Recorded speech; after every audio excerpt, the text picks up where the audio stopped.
Welcome to another sports car story. This time we're talking about this Ford StreetKa. Now I know what you're thinking. Pete's finally got to the point where he's run out of cars. He's got nothing to show us but a little old banger. But I want to make the case for this car. If you're at the, say you go bankrupt tomorrow, say I'm bankrupt tomorrow, and I've only got £1,000 to spend on a car, what would I get? And I think this would be high up my list. Let me tell you why. First of all, great chassis. This is from the era that Ford produced fantastic front-wheel drive chassis, so it handles really well. It's right up there with, I suppose its contemporary would be the Mini and Mini convertible, but they're more expensive. You can get them for this sort of money, but they are more expensive. Very nice of them. So it handles well. It's a convertible, so on a nice day you can take the roof off. I mean, that makes it a sports car, simply that on its own. Be able to take the roof off on a nice day and drive around, get the wind in the hair and smell the smells as you go by. It's a proper sports car. That's what the sports car is, as far as I'm concerned. And it's cheap to run. This is Ford, based on the Ford Ka. They made millions of them. So the Ford Ka parts bin is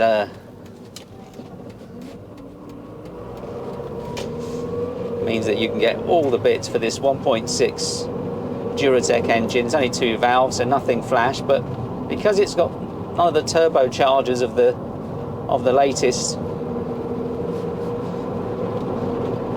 small cars that have to conform to all sorts of CO2 and miles per gallon regulations, they haven't got a linear power delivery like this. This just, you know, it just pulls straight away in a lovely fashion. I mean, it's just a lovely little chassis, lovely engine combination, steering's lovely, gearbox is sweet as a nut. It's a Ford, and it's everything that's really good about Ford.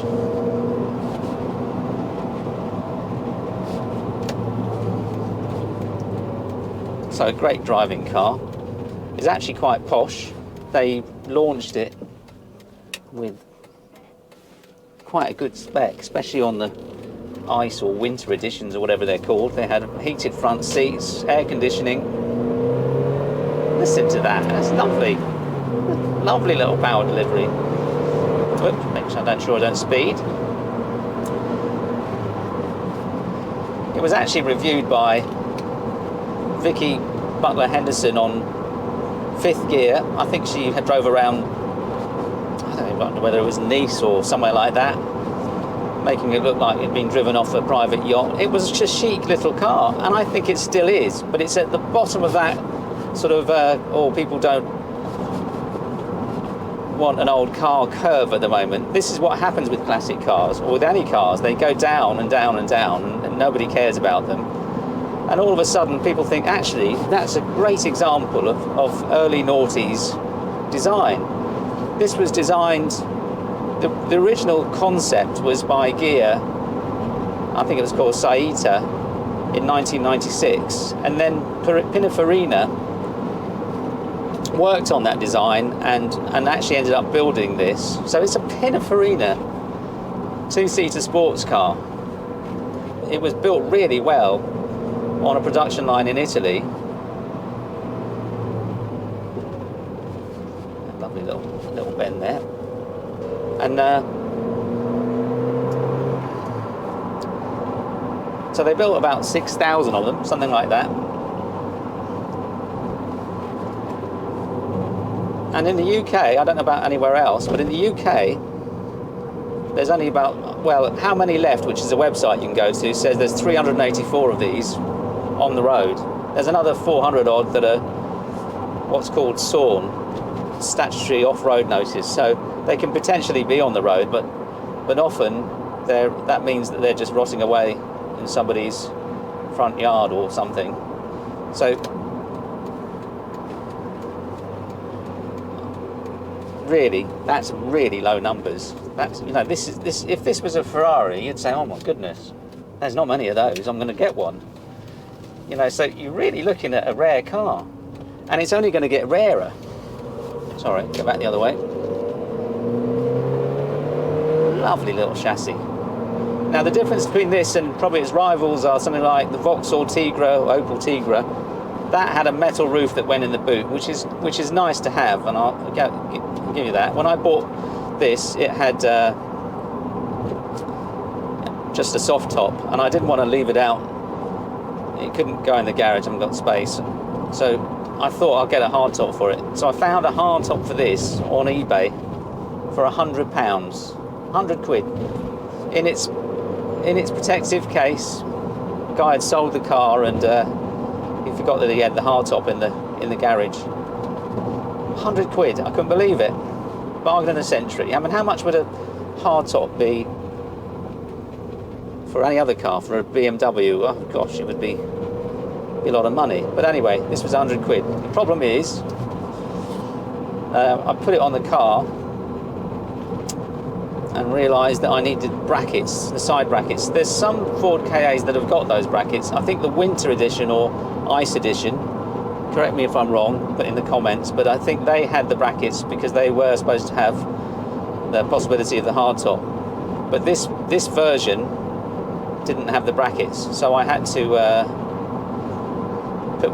put the hardtop in the back of my garage and wait until I could find some brackets. Eventually some came up on eBay. There's a really good Facebook group which, if you're interested, I'd recommend, because they're, you know, there's a lot of people like these cars. They're really well thought of.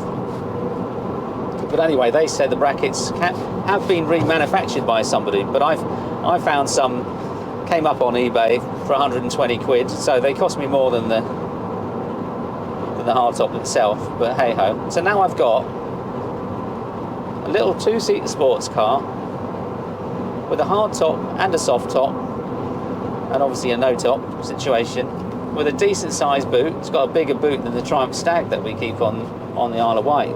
Check out that other video that I've done on that. Oh, look at that. But this, you know, as I said, if my world ends tomorrow and I have to sell all the cars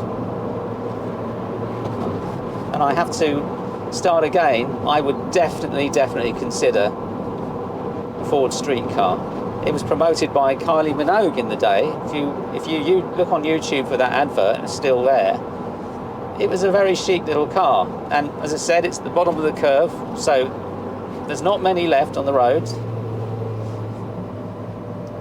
and people are not looking after them, so there's going to be even less. Look at that. Cheap to run. Great stereo, by the way. As I said, heated seats. I think you can't go wrong. And if you enjoy your motoring, and the world's a pretty calamitous place, it still is, then get yourself a car. I don't care what it is. Enjoy your motoring. Get something that drives nice. For whatever reason, it makes a difference if things drive nice. I mean, you could get a Beetle, a VW Beetle convertible. That's your thing. I think the chassis is based on a Golf, but they don't drive like this. They don't handle so well. So I think street cars at the top of the list, but there are other options. Let me know what you think in the comments, and I look forward to seeing you next time. I'm going to do my 355 GTB video next. So no, I haven't run out of cars. There's more coming. See you next time.